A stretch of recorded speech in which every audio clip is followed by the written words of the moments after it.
यह आज से पहले 11 साल के पहले कभी नहीं हुआ कि सरकारों ने विश्वविद्यालयों के खिलाफ आंदोलन चलाया, which is not just an attack on higher education, it's an attack on democratic values, it's an attack on the spirit of the constitution. AUD के साथ कुछ अलग से आइसोलेशन में नहीं हो रहा है। सारी यूनिवर्सिटीज, पब्लिक फंडेड यूनिवर्सिटीज के ऊपर एक कोलैप्स का माहौल बनाया गया है। नमस्कार, सलाम, बेबाक भाषा में आपका स्वागत है। मैं हूं मुकुल सरल। AUD के छात्र लगातार आंदोलित हैं। क्यों? छात्र क्या मांग रहे हैं? उनका एक ही नारा है, एक ही आंदोलन है, रिक्लेम AUD। क्या मतलब है इसका? हिंदी में इसका सीधा सा मतलब है AUD को वापस पाना, पुनः प्राप्त करना। लेकिन ये वापस पाना क्या है? कहाँ गया AUD? AUD पर गौर कीजिए, इस नाम पर। AUD यानी अंबेडकर विश्वविद्यालय दिल्ली। तो AUD सिर्फ एक विश्वविद्यालय का नाम नहीं है, बल्कि बाबा साहेब डॉक्टर भीमराव अंबेडकर के नाम पर स्थापित किए गए विश्वविद्यालय का नाम है। इसका मतलब है डॉक्टर अंबेडकर को पुनर्स्थापित करना। और डॉक्टर अंबेडकर को पुनर्स्थापित करने का क्या मतलब है? संविधान को पुनर्स्थापित करना, यानी कैंपस में लोकतंत्र को बहाल करना। और आप देख रहे हैं कि आज सिर्फ विश्वविद्यालय कैंपस ही नहीं, बल्कि पूरा देश निशाने पर है, खतरे में है। तभी तो आप देख रहे हैं कि नागरिक संस्थाओं, विश्वविद्यालयों, धार्मिक स्थलों, राजनीतिक दलों के बाद अब जुडिशरी को भी सीधे निशाने पर लिया गया है। तो ये लड़ाई बहुत बड़ी है, जिसकी एक कड़ी है कैंपस में लोकतंत्र की बहाली। क्योंकि यही वह जगह है जहां शायद सबसे पहले और सबसे ज़्यादा मजबूत तरीके से डिसेंट की आवाज़, प्रतिरोध की आवाज़ उठती है। इसलिए छात्रों का सस्पेंशन करके ही इस आवाज़ को दबाया जा सकता है, और यही किया जा रहा है AUD में। यानी कैंपस पर हमला देश के लोकतंत्र और भविष्य पर हमला है। और यही चिंता 22 अप्रैल को AUD स्टूडेंट काउंसिल की प्रेस कॉन्फ्रेंस में नजर आई, जहां छात्रों के साथ शिक्षक भी जुटे और सबने इसे संविधान का संकट और लोकतंत्र की लड़ाई करार दिया। Ambedkar university Delhi Students Council Kashmiri has been compelled to take a few steps and mobilize students inside the campus. This is the background of what has happened. But मैं आप सबको ये भी बता देना चाहती हूँ कि अंबेडकर विश्वविद्यालय में जितने भी छात्र हैं, वो बहुत ज़्यादा उनमें बहुत ज़्यादा रोष है इन सभी चीज़ों को लेकर। उनका जो कैंपस है वो 100 मीटर का रह गया है बैरिकेडिंग की वजह से। हमारे प्रोफेसर्स जो हैं वो बात करने से डर रहे हैं अपने खुद के स्टूडेंट्स के सस्पेंशंस पे।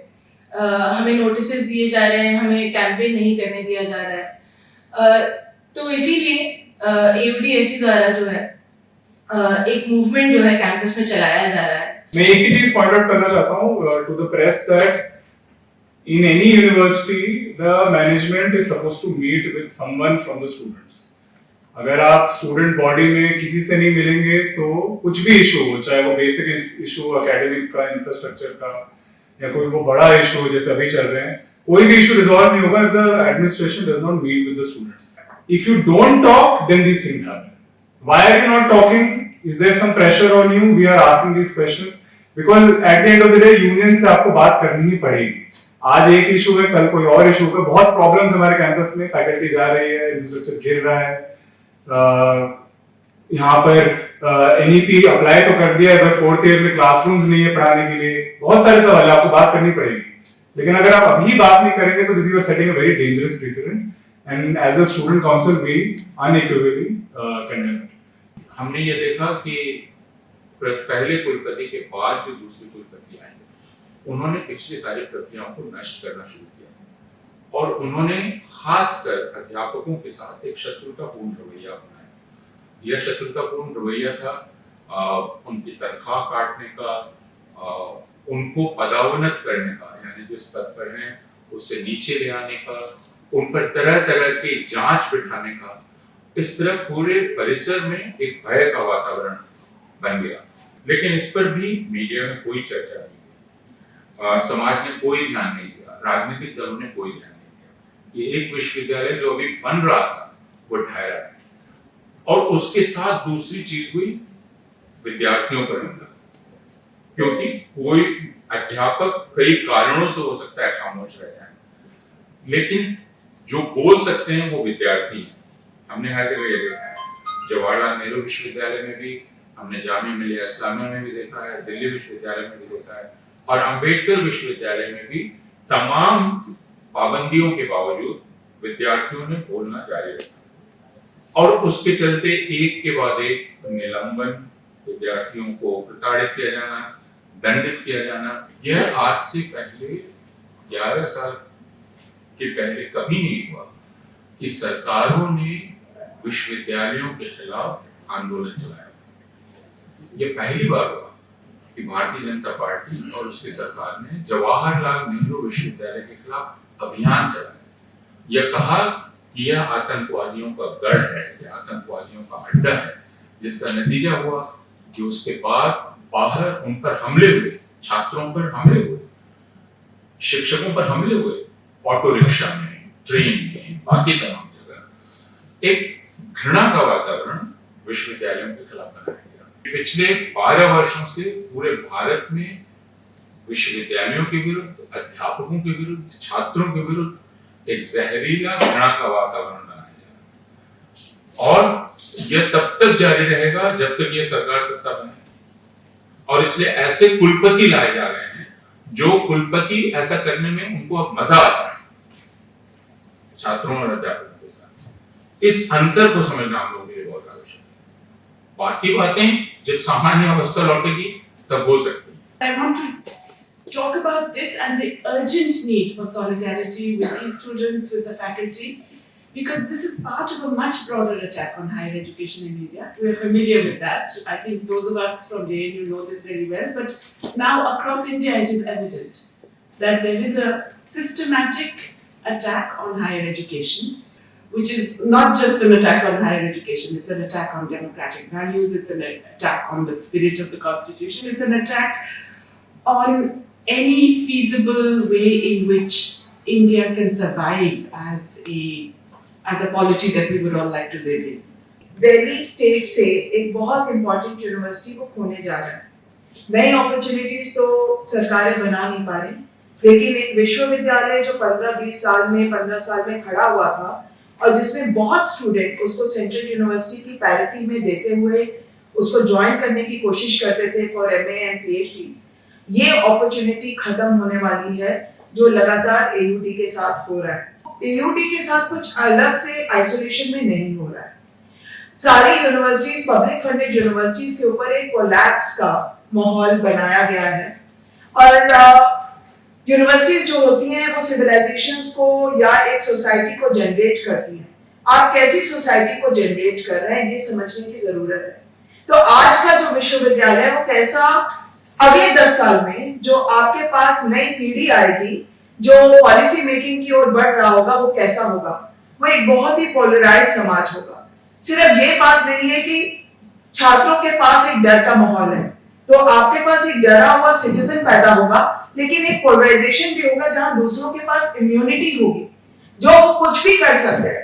अभी JNU का सीन आया जिसके अंदर EC पे हमला होता है, कौन स्टूडेंट है जो तोड़फोड़ करे वो साफ है, पर उनके ऊपर कोई एक्शन हो रहा है क्या? AUD के केस में भी 3 स्टूडेंट बुलिंग करते हैं, उनका जो सस्पेंशन है वो तभी होता है जब बाकी स्टूडेंट्स उसका विरोध करते हैं कि कोई एक्शन नहीं हो रहा है, तब जाके प्रशासन घिरा हुआ महसूस करता है और उस बुलिंग इंसिडेंट में उन 3 स्टूडेंट्स का सस्पेंशन करता है। पर वो सस्पेंशन का कितने दिनों का है और बाकियों पे जो सस्पेंशन हो रहा है जिसको रिवोक करवाने के लिए उन्हें कोर्ट जाना पड़ रहा है। तो आप एक ऐसा कैरेट एंड स्टिक पैदा करना चाहते हैं, एक बात आप लोगों को बताना चाहते हैं कि आप तय करें आप कहां खड़े रहेंगे तो सुरक्षित रहेंगे, नहीं तो आप उमर खालिद की तरह और बाकियों की तरह जेल में होंगे। इस तरीके का एक डर का माहौल पूरे देश में पैदा किया जा रहा है और ये एक तरीके से ट्रेनिंग हो रहा है यूनिवर्सिटीज में कि आप ऐसा सिटीजन बने, और जब तक आप यूनिवर्सिटी का दौर खत्म करते हैं आपका समझ साफ हो जाए कि मुझे बचने के लिए क्या करना होगा, इस देश में रहने के लिए क्या करना होगा। तो ये एक बहुत ही भयावह स्थिति है और ये idea of the country, idea of the university पे एक अटैक है और आइडिया ऑफ द कंट्री पे अटैक है। इस चीज को हमें समझना होगा। I mean, the constitution itself is not safe. Earlier institutions were being attacked. Now individuals who, who are controlling, sensible individuals who are controlling, who are basically keeping these institutions alive, who are politically, socially conscious, are being now named. They are being vilified. The Chief Justice himself has been attacked. Now people are being named. Earlier institutions were being attacked, but now individuals are being cornered. So you can imagine the level of hate that is being institutionalized in this country. And those who are standing up to these, standing against this kind of practices, standing up to these individuals who are perpetrating this kind of violence, are being vilified, are being criminalized, are being treated as criminals. So our institutions are not safe. Here I am to share with you the opinion and stand taken up by AUD Faculty Association, and we approached with that stand to the management and also shared with it and released it among the wider public. Faculty Association categorically demanded the revocation of suspension that is imposed, and that is through which many students are being subjected to punitive action over the last few months, starting from Mantasa to critique the disagreeable opinions shared by Vice Chancellor on 26th of January, to suspension of 3 more students who questioned the bullying culture at AUD, which had pushed a student to the verge of suicide, and subsequently other students who were demanding the revocation of suspension from their friends. So we categorically demand the revocation of suspension and bringing about the scope of dialogue between the students, between faculty members and the management to resolve all these issues in an amicable and reasonable way, and in order to bring normalcy on the campus.